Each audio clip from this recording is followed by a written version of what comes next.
예, 오늘 말씀은 베드로후서 2장 1절에서 9절 말씀입니다. 그러나 백성 가운데 또한 거짓 선지자들이 일어났나니 이와 같이 너희 중에도 거짓 선생들이 있으리라. 그들은 멸망하게 할 이단을 가만히 끌어들여 자기들의 사신 줄을 부인하고 임박한 멸망을 스스로 취하는 자들이라. 오늘 말씀은 항상 있는 이단이, 그리고 그 이단이 받을 벌에 대해서 이렇게 베드로가 이야기를 하고 있습니다. 이단이 이 베드로 때만 있었느냐? 그게 아니라 아주 창세 때부터 있었던 거죠. 그런데 뭐 창세 때의 선지자들 이야기가 별로 안 나오지만 우리는 그 속에서 거짓 선지자를 발견할 수 있다는 거죠. 근데 거짓 선지자가 받는 벌이 다른 악한 사람들하고 똑같이 받는다는 거예요. 거짓 선지자가. 구약에서는 거짓 선지자라고 하고, 오늘 신약에서 말할 때는 거짓 선생들이라고, 지금은 이단이라고 얘기를 하죠, 보통. 그렇게 얘기하는데 같은 말입니다. 이게 영원히 있고 처음부터 있었고 영원히 있을 것들입니다.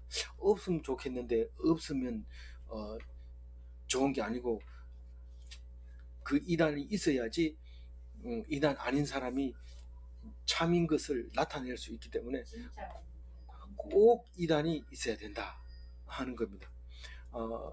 늘 그렇듯이 왜 슬픔을 주느냐? 기쁨을 배로 하기 위해서 그렇다. 계속 기쁨은 그게 무슨 기쁨이냐? 그냥 일상생활이지. 그렇게 말한 것과 같은 것입니다. 그래서 우리는 신앙생활을 하려면 롤러코스터를 타야 된다. 이럴 때 깊이 수렁에 빠지면 그 기쁨이 홀덩이 높아져서 높아지고, 또 너무 높아지면 또 추락하게 되고 그러잖아요. 나는 그런 거 싫어. 그냥 조용하게 있다가 조용하게 갔으면 좋겠어. 이러면은 TV에 뭐 나오는 거죠. TV에 나오려면 막 죽이고 도망가고 원수 갚고 이래야지 TV에 나오고, 또 바보 같은 게 나중에 성공하고 이래야지 드라마로 나오고 길을 쫑긋하고 보고 이렇게 하는 거죠. 그래서 그러면 내가 뭐 드라마의 주인공처럼 살 수 있느냐? 하나님 만들어준 대로 살아야지. 내가 드라마 주인공처럼 살아보세요. 웃기는 거죠.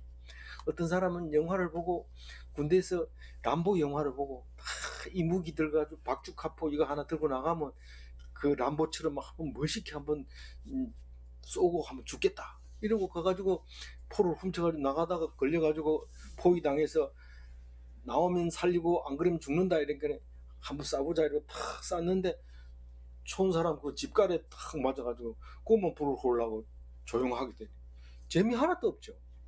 붙들려가지고 감옥 생활을 하면서 웃기는 거죠. 자기 생각해보면 멋있게 하려고 그랬는데, 영화는 그게 거짓말로 그래 배놓으니까, 크로저 배놓으니까 멋있게 속이 후련한 거지, 실제로는 그 거짓말이고, 사진 찍어보면 뭐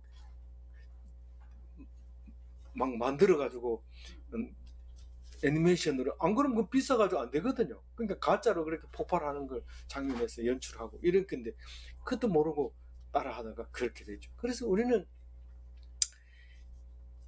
내 마음대로 롤러코스터 타고 싶어도 안 됩니다. 돈 주고 가야 롤러코스터를 타지, 그냥 가만 앉아가지고 재밌게 하려고 아무리 높이 뛰어도 안 올라가고 안 내려가고 안 올라가고, 그리고 또 조용하게 있으려고 해도 하나님이 흔드시고. 그래서 우리는 할 수 있는 것은 하나님이 주는 것에서 감사하고 그래야 되는 거지, 거기서 뭐 좀 해보려고 하면 안 되는 거예요. 그게 이제 이 말인데, 다 옳은 것 같으면서 하나님이 주신 뜻이고 명령이기 때문에 정신을 바짝 차리고 있어야 되는 거죠. 오늘 그러나 이럴 때 이 그러나가 뭐예요? 이 앞에 2장 1장 마지막에 예언을 사사로이 풀지 마라. 하나님의 뜻을 나타낸 말이다.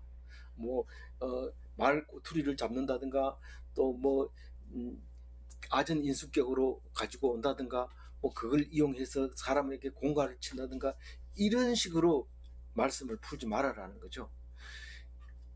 그래서 말씀을 풀지 말아라 이렇게 해놓고 그러면 선생님이 있어야 되는데 그 선생님이 어떤 선생님일까? 나는 이 말씀이 어려워가지고 또 말씀을 함부로 해석하지 마라 그러는데 이게 어떤 말입니까? 하고 물었을 때 거짓 선지자들이 떡 나타난다는 뜻이죠. 그게 옛날부터 거짓 선지자들이 있었던 것처럼 지금도 역시 거짓 선지자들이 있다. 그 얘기를 하고 있습니다. 그래 놓고는 이제 지금은 이 베드로가 아시아에 있는 그 성도들에게 보낼 때는 실제로 이단들이 들어와 가지고 야, 니 하나님 백성 됐냐? 그래, 뭐 저기 사도 바울이 신앙 고백하면은 하나님 백성이라 하더라. 그러면 할례를 받아야 되는데 뭐 이러면서 할례 받았냐? 안 받았는데 그러면 아니다. 그 사도 바울이 그리 얘기해봐야 소용없다. 우리 여태까지 내려온 그 성경 지식으로는 그건 불가능한 얘기다. 이렇게 얘기할 때 그래? 그럼 그 사도 바울이 거짓말이구나. 이러면서 난 너를 따를 테니까 어떻게 하면 되겠냐? 할례 해라. 할아버지가 뭐 할례를 막 하고 이렇게 다 늙어가지고 그렇게 하는 그래 하면 그게 이제 거짓이라는 거죠. 그럼 뭐 할례를 안 받아도 된다 하는 거는 사도 바울이 1차 전도여행 끝나고 나서 예루살렘 회의할 때 안 받아도 된다 했지 원래 처음부터 안 받아도 된다 했는 게 아니잖아요. 이렇게 했을 때 그것을 순종해야 돼. 그 말씀을 그렇게 하면 기독인이고 그렇게 안 해도 돼. 꼭 할례해야 될 필요 없어. 안 하면 뭐 기독인이 아니라도 살 수 있어. 근데 그 대신에 기독인이 아니니까 우리하고 할 얘기 없어. 기독인이라면 하라고 한 대로 해야 돼. 예를 들어서 이제 뒤에도 이야기 나옵니다만은 사도신경을 안 외우는 그건 틀렸다 이러고 하는 데가 있어요. 그래서 기독교인들은 사도신경을 안 하면 이단이다 이렇게 정의를 그렇게 내립니다. 사도신경 안 하면은 이단이다 이렇게 얘기했을 때 그러면 사람이 만들어놨다 이러고 안 한다 이러면 그건 순종하지 않은 거예요. 하기로 했으면 해야 되는 거고 그게 틀렸더라도 따라가야 돼요. 아무리 내가 볼 때는 악하다 하더라도 하나님 내가 못 만들면은 그건 순종해야 되죠. 그래야 그게 하나님이 주시는 의미에 맞는 겁니다. 그러니까 여기서는 이런 겁니다. 그들이 멸망하게 할 이단을 가만히 끌어들여 자기들을 사신 주를 부인하고 임박한 멸망을 스스로 취하는 자. 이단이라는 것은 정확하게 얘기하면 뭐 끝이 다르다 이런 말을 하는데 단자가 끝단은 아니에요. 앞에 이자는 다를 이자가 맞는데 끝단자는 아니지만은 그래도 그런 의미가 내포되어 있어요. 그래서 이단을 정확하게 얘기하면 사입인데 받침이 없으니까 이게 외국말인 줄 아는데 우린 정확하게 한자어거든요. 그래서 비난을 하고 선동을 하는 단체인데 보통 정확하게 이단이라는 말은 선택하여 분리되어 분쟁하는 당파 이렇게 얘기하면 말이 딱 맞아떨어져요. 자기가 선택하는 거예요. 내가 이단으로 가겠다고 선택하지 누가 가라고 하지 않아요. 자기가 선택해서 딱 분리됩니다. 분리되고 가만히 있으면 괜찮은데 가만히 있으면 상관없어요. 근데 분쟁을 해요. 이렇게 비난하고 선동하고 자기 이익을 추구하고 그러면서 한 당파를 유지하는 게 이단입니다. 그래서 가장 특징적인 게 이제 비난하는 거예요. 사도들을 비난하고 철학을 옹호하고 이러는 것들이 이 헬라 시대 때 있었던 일이었던 거죠. 구약에서는 선지자 예레미야를 막 핍박하는 얘기도 나오잖아요. 우리 역대기에도 묵상해 보면 하나님이 어디 가고 니한테만 왔다냐 이러니까 미가야가 그렇게 하니까 네가 골방에서 숨을 때 그때 하나님이 어디 왔는지 알게 될 거다 이러면서 막 뭐라 하잖아요. 그게 거짓 선지자들의 대표가 참 선지자를 핍박하고 조롱하고 권력을 덩치고 이런 것들이 이제 이단의 모습입니다. 그런데 이 이단을 자세히 보면은 이단 구분하기 쉬움에도 불구하고 이단을 구분하려고 들지 않고 자꾸 적대시하려고만 하는 것이 잘못된 거예요. 그게 조심해야 되는 부분이 그건데, 지금 여전히 큰 교회들도 이단에 대해서 감당을 못하고 그 이단에 대해서 쩔쩔매고 있는 모습을 볼 수 있는데, 첫째로 이단은 지금 쭉 이단에 대해서 어디까지나 하면 1, 2, 3절 다 이단에 대해서 얘기하고 있는데, 우선 전체를 한번 보고 다시 한번 묵상을 하도록 하겠습니다. 이단은 드러내놓고 들어와요, 가만히 들어와요? 가만히 들어오고. 그래서 예수님을 부인해요, 안 부인해요? 예수님 부인해요. 이단은 그게 이단이라고 하는 거예요. 제일 중요한 거는 주를 부인하는 거예요. 그런데 부인하면 구원이 있어요, 없어요? 왜냐하면 주가 구원인데 주를 부인하면 구원이 없죠. 그 구원은 언제 구원받는데, 언제 구원받는 게 아니라 임박한 구원, 그걸 안 믿으면 바로 사망에 들어가는 임박한 구원을 거절하는 거죠. 2절 한번 일단 읽어볼게요.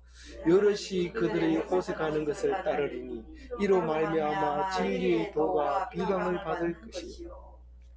여기 호색하는 것을 따르리니 이런 말이 있는데, 이게 이제 뭡니까, 사람을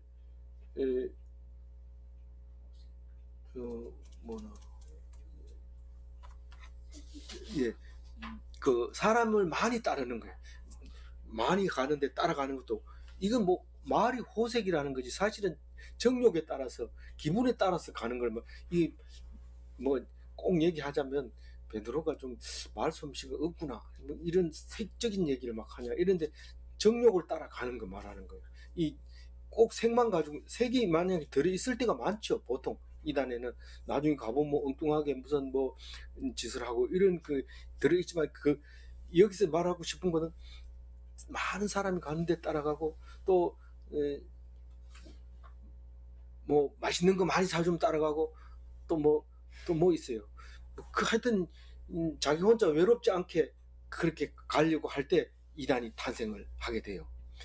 어디 가서 제대로 이제 권사 직분도 못 받고 이러면은 난 여기 가가지고 할래, 이러다 보면 그게 이단이 되는 수도 있고, 뭐 예를 들면 이제 그런 게, 제가 호색함을 묵상하면서 그런 생각을 들었어요.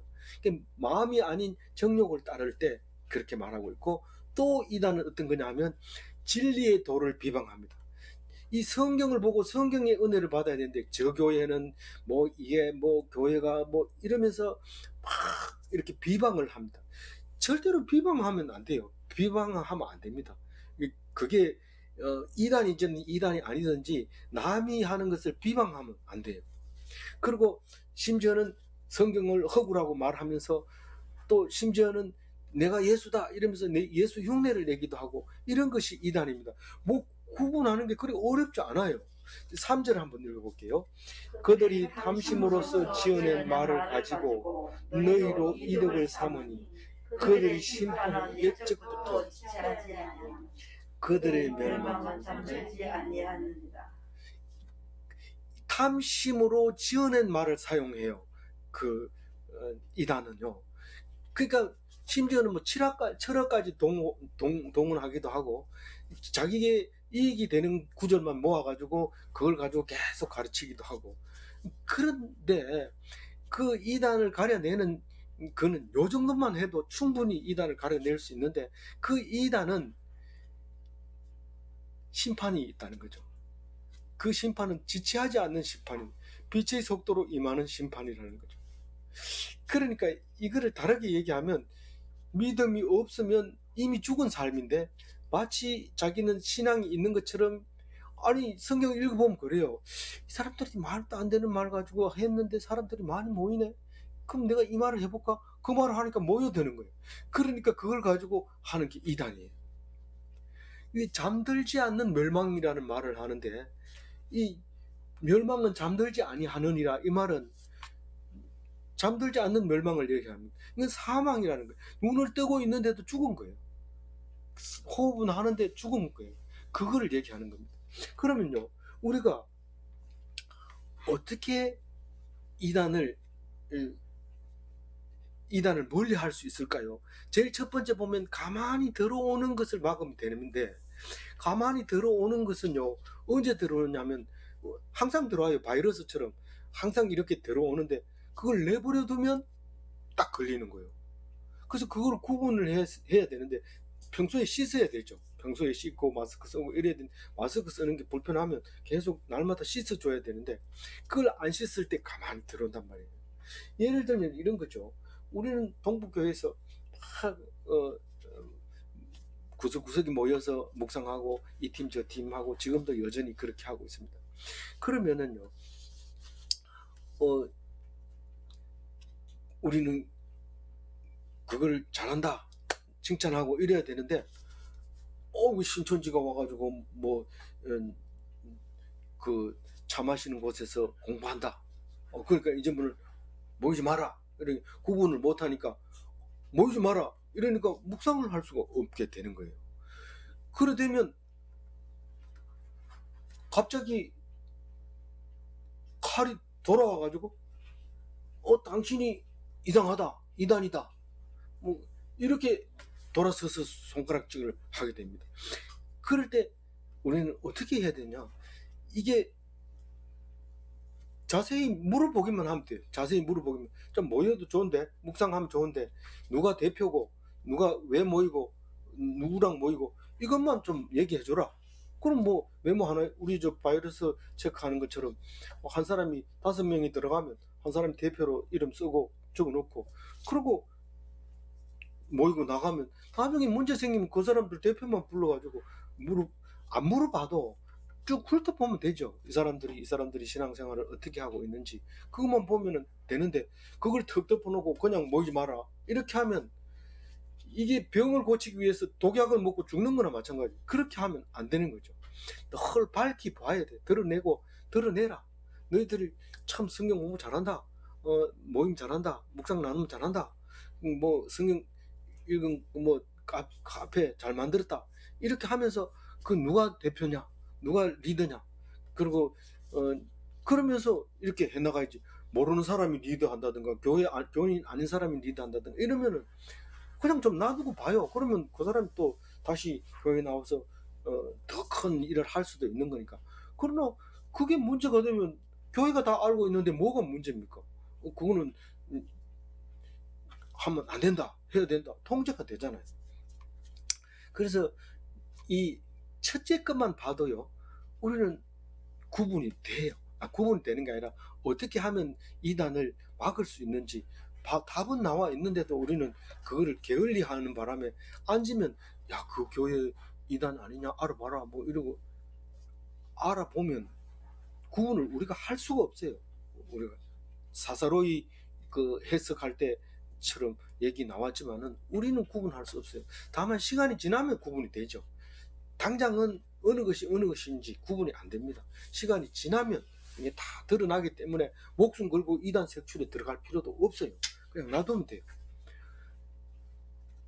가장 중요한 거는 신앙 고백을 해야 되는 거고, 그 주를 믿는 것이 가장 중요하고, 모여가지고 하는 짓들을 이렇게 보면 집에 못 가고 일도 하지 마라 그러고 전념하고 이러면 그거는 좀 곤란해요.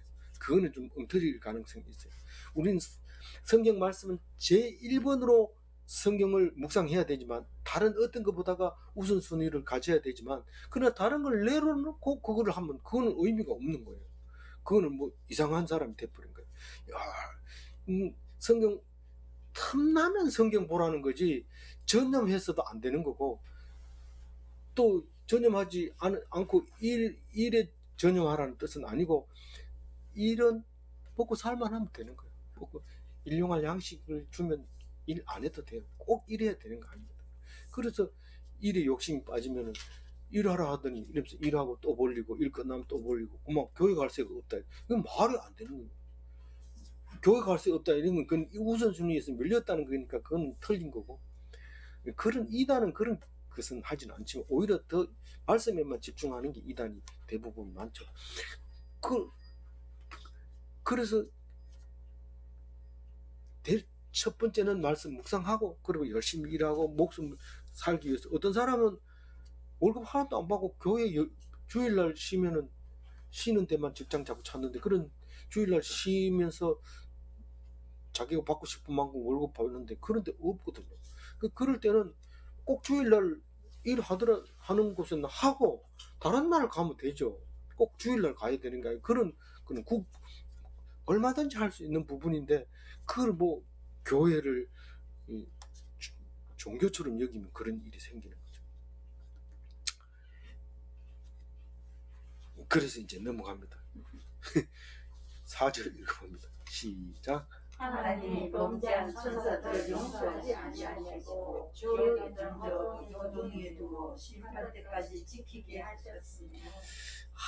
아직도 이단을 분별하는 게 별로 쉽지 않은데 대본에 지금 이단을 어떻게 심판하는지 그 얘기부터 턱 나오니까 가슴이 답답할 수도 있어요. 겁내지 말아요. 이단은 겁내는 사람에게 찾아옵니다. 겁내는 사람. 맞지? 이러면 예, 이러면 그럼 바로 끌고 가버립니다. 그러니까 당당하게 난 이단도 모르고 아무도 모른다. 그러나 말씀만 안다. 이러면은 이단도 뭐 어떻게 할 방법이 없어요. 아이씨 오늘 뭐 한 건 잡으려 했는데 안 되겠네. 이러고 가버리지. 나는 어떤 경우가 있어도 이 교회 말고는 다른 거 다 이단이라고 생각한다. 그럼 와가지고 그럼 그 사람이 뭐 이런지 니 아나 그건 모르나 이러면은 뭐 그래? 이러면 회고당 넘어가 버린 거거든요. 그러니까 뭐 그냥 다른 거 다 집어치우고 나는 말씀만큼은 확실하다고 생각해 이러면서 하다 보면 말씀 딱 얘기해주면 그런가 하고 들어보고 시간 지나보고 또 물어보고 묵상해보고 이러면 틀리는 거는 바로 아니라고 얘기를 해야 되죠. 그래서 이제 그 하나님이 범죄한 천사를 용서하지 아니하시고 지옥에 던져 어두운 불구덩이에 두어 심판 때까지 지키게 하셨으며, 요거는 거짓 선지자, 거짓 교사하고는 관계 없는 것처럼 보이지만 이 범죄한 천사들을 일단 지옥 구덩이에다가 넣어놓고 지금 이 넣어놓은 거예요. 구덩이에다 계시록 보면 천년을 거기다 가둬 놓습니다. 천년 가둬 놓다가 천년 뒤에 심판하러 예수님이 재림하시면 그때 심판을 하는데 영원한 지옥불에 던지게 되는 이야기가 4절 얘기입니다. 그래서 사도 바울 얘기하고 베드로 얘기하고는 쉽게 얘기하면 베드로는 덮어놓고 믿는 게 많고 사도 바울은 그래도 논리 정연하게 얘기를 해요. 공부를 많이 해놔가지고 앞뒤가 이렇게 막 정연하게 얘기하는데 여기서는 지금 이 내용과 뜻은 영감은 확실한데 듣는 사람이 이해가 빨리 안 되도록 건너뛰어 버리고 중간에 삭제해 버리고 이런 부분들이 있기 때문에 그런 느낌들이에요. 이게 범죄한 천사들은 그 성령이 아닌 악령들을 말하고 있는 거예요. 그러니까 네가 이단을 혹하게 만드는 것도 사실은 악령이 하는 거죠. 성령은 그렇게 말을 못합니다. 여기에 그 범죄한 천사들을 보통은 뭐라고 하느냐면은 루시프라 해가지고 계명성을 루시프로 번역한 게 있어요. 이사야스의 계명성을 영어 성경에는 루시프로 번역했는데 그 바벨론을 그렇게 말하는데 그거를 범죄한 천사들이라고 말하고 있어요. 그래서 거기 이사야서에서는 그걸 짐승들이라고 하는데 그 계시록의 20장 10절에 보면 미혹하는 마귀가 던져지는 곳, 짐승들이 던져지는 곳, 거짓 선지자도 거기에 던져지는 곳, 이렇게 해서 거짓 선지자가 거기에 들어가 있다는, 지금 이단들이 결국 거기 들어가 있다는 거예요.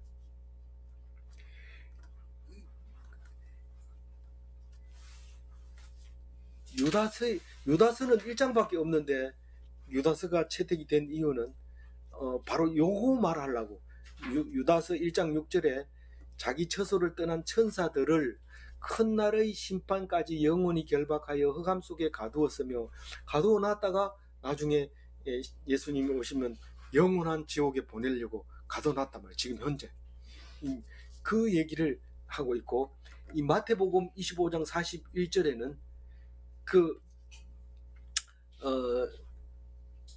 심판하는 모습을 얘기를 하고 있습니다. 예수님이 심판하는 모습을 마태복음 25장 41절 찾았으면 같이 읽어보겠습니다. 또 왼편에 있는 자들에게 이르시되 저주를 받은 자들아 나를 떠나 마귀와 그 사자들을 위하여 예비된 영원한 불에 들어가라. 그래서 이게 이제 우리가 말하는 거짓 선지자 이단들이 이 받을 형벌을 말하고 있는 것이죠. 어렵지 않죠? 그 다음에 5절 읽어봅니다. 옛 세상을 용서하지 아니하시고 오직 의를 전파하는 노아와 그 일곱 식구를 보존하시고 경건하지 아니하는 자들의 세상에 홍수를 내리셨으며, 거짓 선지자를 노아의 홍수를 끌고 와서 설명을 하려고 합니다. 뭐 내 마음대로 해가지고 내 마음대로 하면 안 되겠냐? 그건 이제 심판이 온다는 거죠. 옛 세상이라는 것은 노아 홍수 이전의 세상을 옛 세상이라. 그 옛 세상을 이제 노아 홍수로 말미암아 싹 용서 안 하고 물에다가 수장을 시켜버리겠다. 이렇게 얘기할 때 남아있던 사람 8명은 뭐라고요? 남아있는 사있고 8명은 의인이다 이 말입니다. 경건하다, 경건한 자다 이 말입니다. 어떻게 해요? 그 사람들이 무슨 일을 했는데 경건합니까? 살아남은 거 보니까 경건하다는 거예요. 하나님이 살려둔 거 보니까 경건하니까 살려뒀다는 거예요. 그걸 모르면 노아가 그 전에 뭐 했는지 아무리 찾아봐도 뭘 했는지 몰라. 집 지은 거밖에, 그 배 만드는 거밖에 없는데 지금 배 만들 수도 없고, 이게 이 홍수 때 살아남은 방법이 없을까? 아무리 연구해도 소용없어요. 하나님이 살려주면 사는 거고 죽이면 죽는 건데 살아남은 것을 하나님이 경건하다 얘기합니다. 그럼 우리는 경건할 수 있고 경건할 수 없는 걸 우리 마음대로 못하냐? 사실은 할 수 없어요. 사실은 할 수 없으나 그것을 구분할 수 있어요. 구분하면 우리는 선택할 수 있는 거죠. 그러니까 그거는 하나님이 주는 기회가 있을 때 내가 선택하는 거지, 내가 경건하게 살고 싶다 해서 경건하게 될 수가 없어요. 하나님 안 주면 못합니다. 그 7 식구가 그럼 성경에만 나오냐면 성경에 안 나오죠. 한자에도 이름이 다 이 글자가 노아의 홍수 이야기가 다 나오고, 중국에도 가면 돌에 노아 홍수의 이야기가 돌에 새겨져 있는 글을 나옵니다. 나중에 그 성경이 전파돼서 쓴 거 아니냐? 그런지도 모르죠. 그러나 많은 학자들은 성경이 여기에 전파되기 전에 이미 그 이야기가 전달이 돼 있었다 이렇게 얘기를 합니다. 그러면서 그러면 우리가 거꾸로 생각할 수 있었죠. 이렇게 원래 있었던 이야기를 성경이 인용해 오는 경우도 있지만 이 성경이 그쪽으로 갔느냐, 그거 가지고 논쟁이 붙을 수가 있는 겁니다.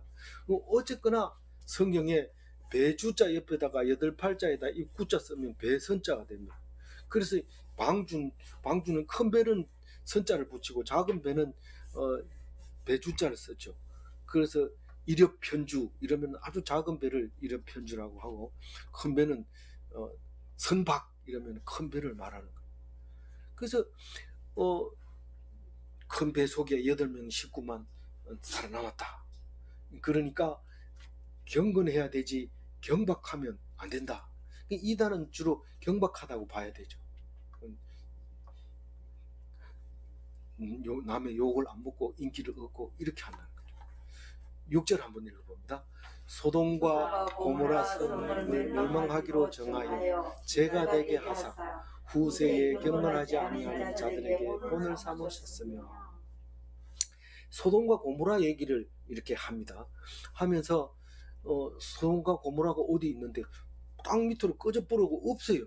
어디에 가면 사해 가면 지구상에서 가장 이 해발보다 낮은 데가, 바닷속 말고는 육지에서는 여기가 사해가 제일 낮습니다.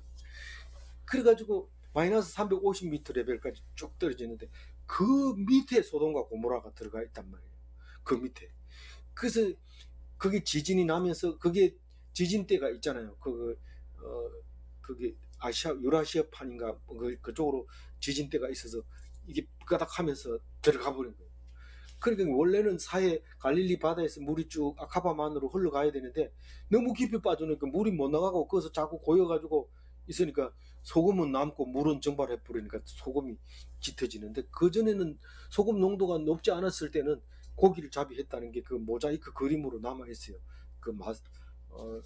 거기 메드바에 가면 그 트랜스 요르단에 가면 거기 그 모자이크 그림이 있는데 거기 고기 잡는 거고, 얼마 전에 저기 열왕기에서도 그 배들이 거기 정박해가지고 공격해오는 이야기 나오잖아요, 사해에서.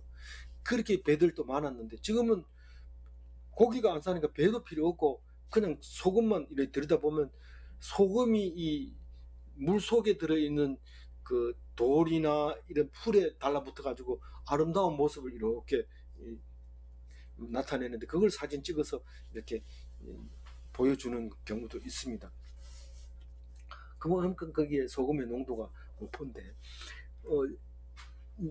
그렇게 멸망하여 재가 되게 하사, 그때는 유황불 지진이 일어나서 가라앉으면서 화산이 폭발하면서 유황불이 하늘에서 막 떨어지고 그렇게 해서 사라져 버렸는데, 그것은 멸망의 본이 되었다. 예수님이 오셔가지고 툭하면 소돔과 고모라와 같았을 것이다 이렇게 얘기하면서 너희들 그렇게 야단을 치는 거죠. 소돔과 고모라를. 그래서 그걸 또 영화로 만들어가지고 또 장사하잖아요. 그리고 7절 읽어볼게요. 무법한 자들의 음란한 행실로 말미암아 고통하는 의로운 롯을 건지셨으니. 그 소돔과 고모라만 있으면은 뭐 우리하고 관계 없으니까 뭐 망하든지 상관없어요. 근데 그 중에 의인은 살려주셨다는 말을 하고 싶은 거예요. 그 소돔과 고모라 속에서 그 음란한 행위를 하던, 원래 성행위는 남자와 여자하고 해야 되는데 여기는 막 그거 가지고 성이 안 차니까 남자들끼리 막, 그리고 특히 외부에서 무슨 사람이 들어오면 새로운 사람이 있다 해가지고 새 사람이 왔다 이래가지고 대에 들어가지고 온 동네가 가가지고 그냥 안 놔두고 그냥 막 위험하게 만들어버리고, 이렇게 했을 때 천사가 그걸 알고 그 롯이 천사를 알아봤죠. 롯이 천사를 알아보고 그랬는데 천사가 롯을 구해버립니다. 밖에 있는 롯을 끄집어들이고 문을 쾅 닫아버리고 이제 눈을 어둡게 해서 못 찾게 하고, 그렇게 해서 이제 롯을 구원해서 가게 했는데, 마누라까지도 말을 안 들어요. 마누라 돌아보지 마라 했는데 그래 말해도 말 안 듣고 돌아보다가 소금 기둥이 떡 돼가, 지금도 가면 이렇게 사해 바다를 보고 있는 소금 기둥을 볼 수 있는데, 자세히 보면 그것도 아닌데 우리가 그렇게 생각하는 거죠. 예, 그래서 이게 이제 의인은 건지고 악인은 이제 멸망한다 하는 얘기를 할 때마다 소돔과 고모라 얘기를 하는 거죠. 특히 음란하면 네가 소돔과 고모라야 이렇게 하면서 하는 것을 이제 말하는 겁니다. 이 8절은 가로쳐놓는 거 보면 나중에 썼다고 보통 주석가들은 얘기하는데 한번 읽어보겠습니다. 이는 이 의인들이 그들 중에 거하게 날마다 저 불법한 행위를 보고 들음으로 그의 의로운 심령이 상함이라. 우리는 그 음란한 속에서 그것을 견딘다는 것은 힘듭니다. 이 바보 같은 놈아, 니같이 살아가지고 뭐 할 건데. 그러면 자기는 잘 살려고 하는데 그런 소리 들으면 마음이 매우 상하죠. 그래서 하나님 앞에 기도하면 내가 그 말을 들었다 이러고 들어주죠. 그 상한 심령을 하나님이 들어주셔서 너를 살려줬다.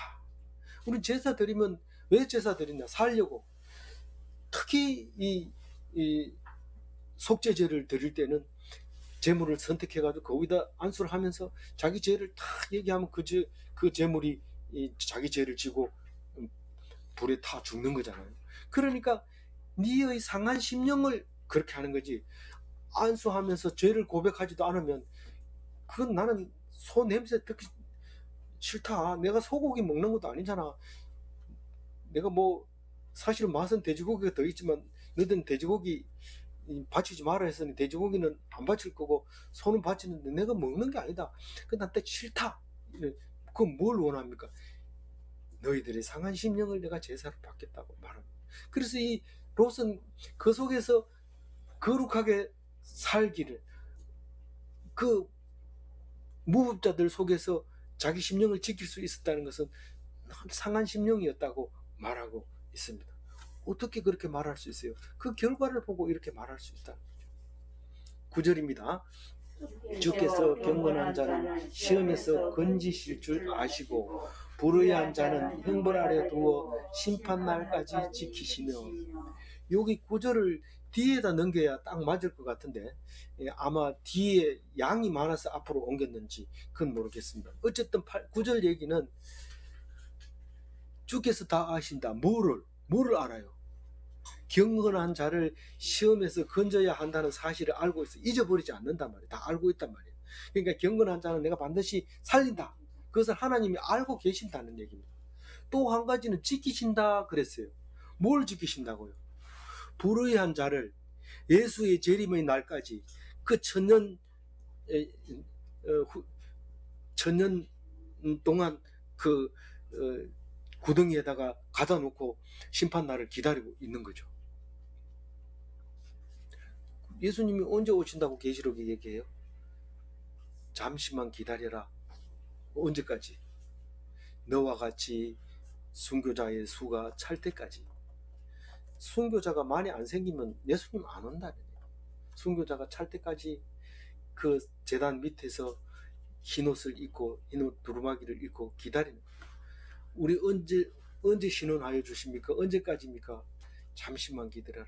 동무들이, 이 순교한 동무들이 숫자가 차기까지 그렇게 지금까지 기다리고 있는 거예요. 예수님이 재림하시면 그걸 다 심판하는데 영원히 빠뜨리고 또 구원받고 그런 날이 오게 되는데, 그 두 개를 9절에 말하는데 10절하고 붙어 있어야 돼요. 이게 그냥 아무 때 잘라도 상관은 없는데 붙어야 되는 걸 잘라 놓은 것이 이제 좀 제가 그것 때문에 말하는 건데, 10절에 가면 주께서 징벌하신다.